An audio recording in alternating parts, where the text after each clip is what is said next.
All right, it's good to get back. This is Todd from Travis Indirect Restorations, and I've added this 10-volt rear end out of a Marquee, and I currently have it jacked up. You see the blocks underneath there. Got everything level. And I reset the motor in. I'm making motor mounts to go from here to here.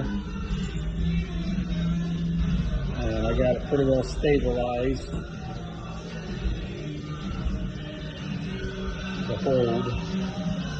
And once I get that built, and then I'm going to go underneath and move my cross member where it needs to be and get that transmission.